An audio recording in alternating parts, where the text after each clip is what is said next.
Hello, welcome to the show. Now, there's not many companies out there that are 45 years old, but we're delighted to be talking to one on the show today and the anniversary that they're celebrating this year. Yeah, so today we're delighted to welcome Iain Elliott from Canford. Hi, Iain. Good to see you, and thanks for joining us. So let's start by how Canford came about and what the journey's been like. Yes, it feels like a very long time nowadays, but I think a very successful 45 years. Well, my background, very briefly, was I read engineering at London University, and I stayed in the Northeast and joined the embryonic Metro Radio before it went on air, one of the original 6 commercial radio stations in Britain. And it was enormous fun back in 74. There was no established manufacturing industry with equipment. So there was a lot of, innovation and adaptation, experimentation, an enormously enjoyable time for lots of us who are fairly elderly now who were around then. I didn't see myself staying in all that long.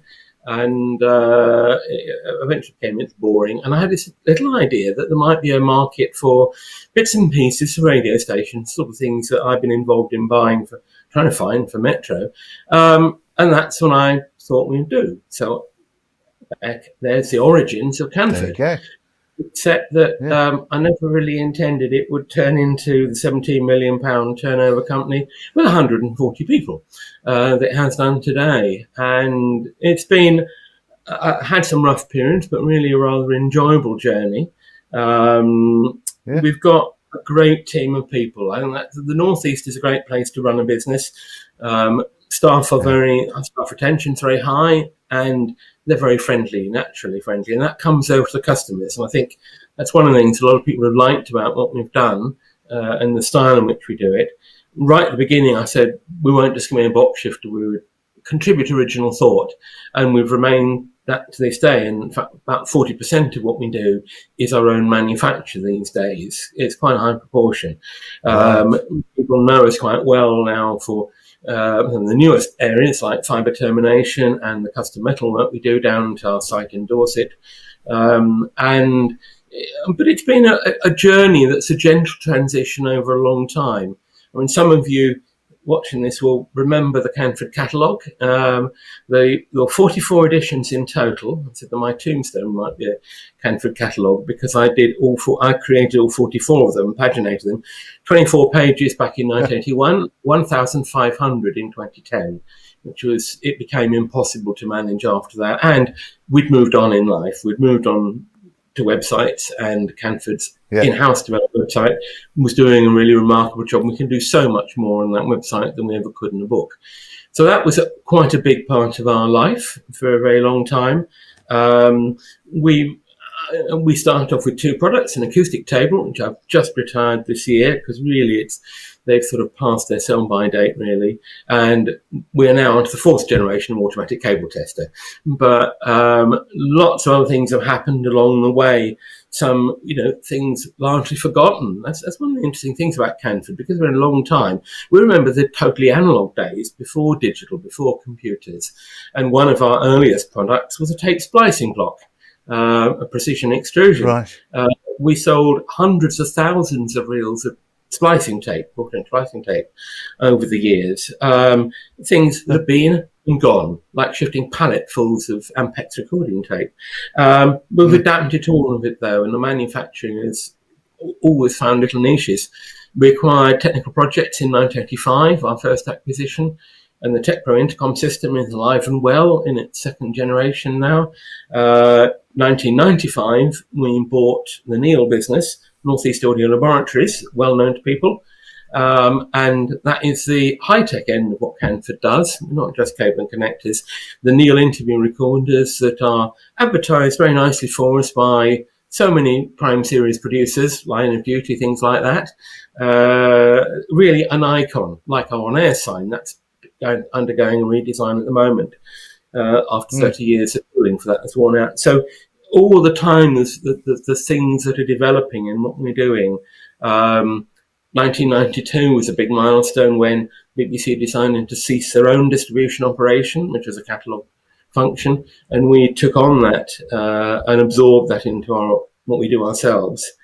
And we've got 20,000 live products on the system. A lot bigger team, more sophisticated in terms of product management and organisation.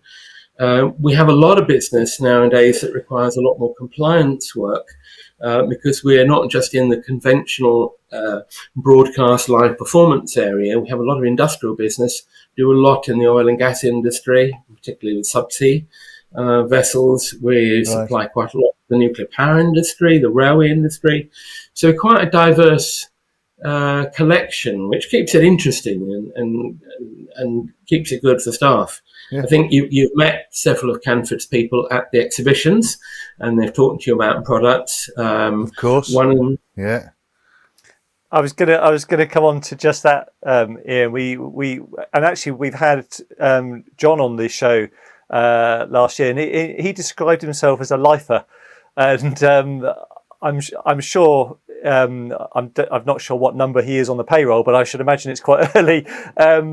I mean, tell us about the experience your staff have got, because it seems like the team behind Canford is crucial in what they can offer to your customers going forwards. Mm. I've always had a belief in the talents in young people, and right from the very beginning, we've employed people straight from school or college, and we continue to do that to this day. We do a lot of industrial apprenticeships and similar sorts of schemes. Yes, we've got some people around. John Driver, who's appeared on in front of the camera for you, he's about employee number 4, I think. And another behind the scenes one, Graham Lyon, who joined around the same time, who's been in our production and product management area for quite some time. Yes, we have a lot of people. We believe, just about 2,000 person years of experience currently in the company. No end of people who've got 10, 15 years. And yeah, that really helps the business in that we've got so much knowledge there and experience that's relevant, and being able to have sensible conversations with customers when they want something that isn't quite off the page, so to speak, or they've got a particularly specialised application and they need advice on how to do things. And we've got the skills to design things. That the team down in Portland came into being on the Isle of Portland, very close to the lighthouse, a company we acquired in 1999, 2000, and that we developed. They were a little metalworking business. We developed that into a very successful team of about 20, 25 people, who are just focused on making metal products for our industry, nothing else. So you can do them in sketch drawing that says 3 extra there, one Limo such and such there. They know how to do it, and they can find errors in customer drawings, which is really quite a nice thing to be able to do. But it's that experience of doing it such a long time. So that's great. People, it's probably a lot of the reason why people choose to come and buy from Canford. But you mentioned the big blue book, the catalogue. It caused a lot of a big stir when someone came and nicked the Canford catalogue off your shelf. It was you'd chase them down. And yes, it's a piece of history. We've got the internet. But how important really was that book to your development? Absolutely critical, without any doubt. In the very earliest days, my first APRS exhibition in 1978, I had the 2 products and some single A4 sheets and a price list sheet. And I found over a couple of years that unless there were pictures, people didn't buy it.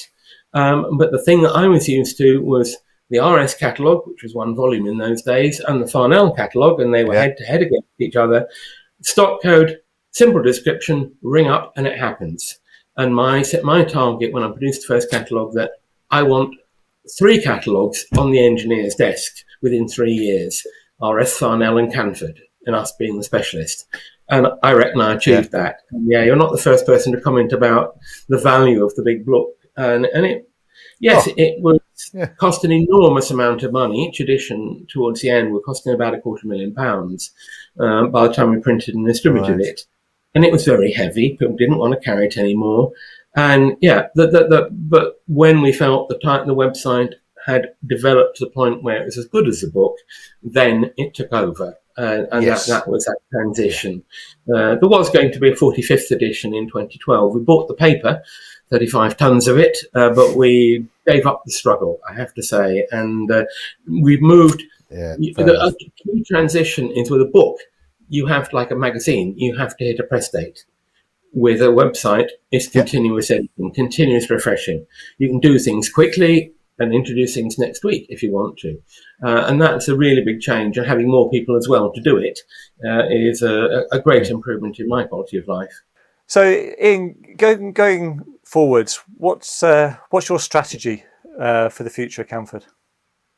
Well, the recent change, which is fundamental to all of this, is in December 2019, we completed the creation, which took about a year legally to do, creation of an employee-owned trust. And the ownership of Canford, the previous shareholders sold their shares to the trust. That's the process. So the trust now owns Canford. The trust deeds say that Canford cannot be touched for 125 years. It can't be moved from the northeast. It can't be sold. That, to me, was so important because the people that are there, the families I've got in the business and the team, been there so long, they know how to run the company really well. They know how to develop it.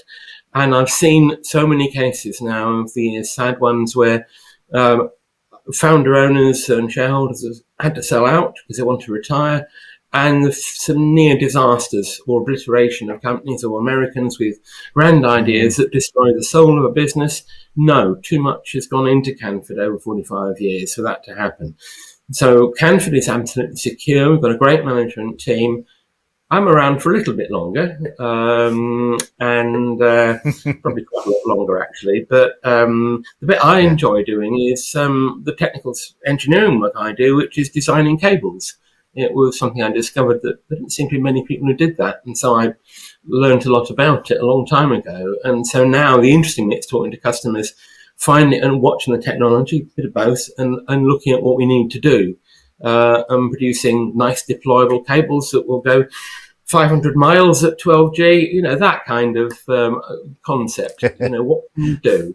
And I enjoy doing that. And I hope I can be doing that for quite a lot longer. This might have been a question we should have asked at the beginning, but how did the name Canford come about? The name comes from Canford Magna, a little village in Dorset where my original business partner family lived. When we needed our startup money, a few £1,000s, it wasn't very much. I couldn't find any in the northeast. I had no track record.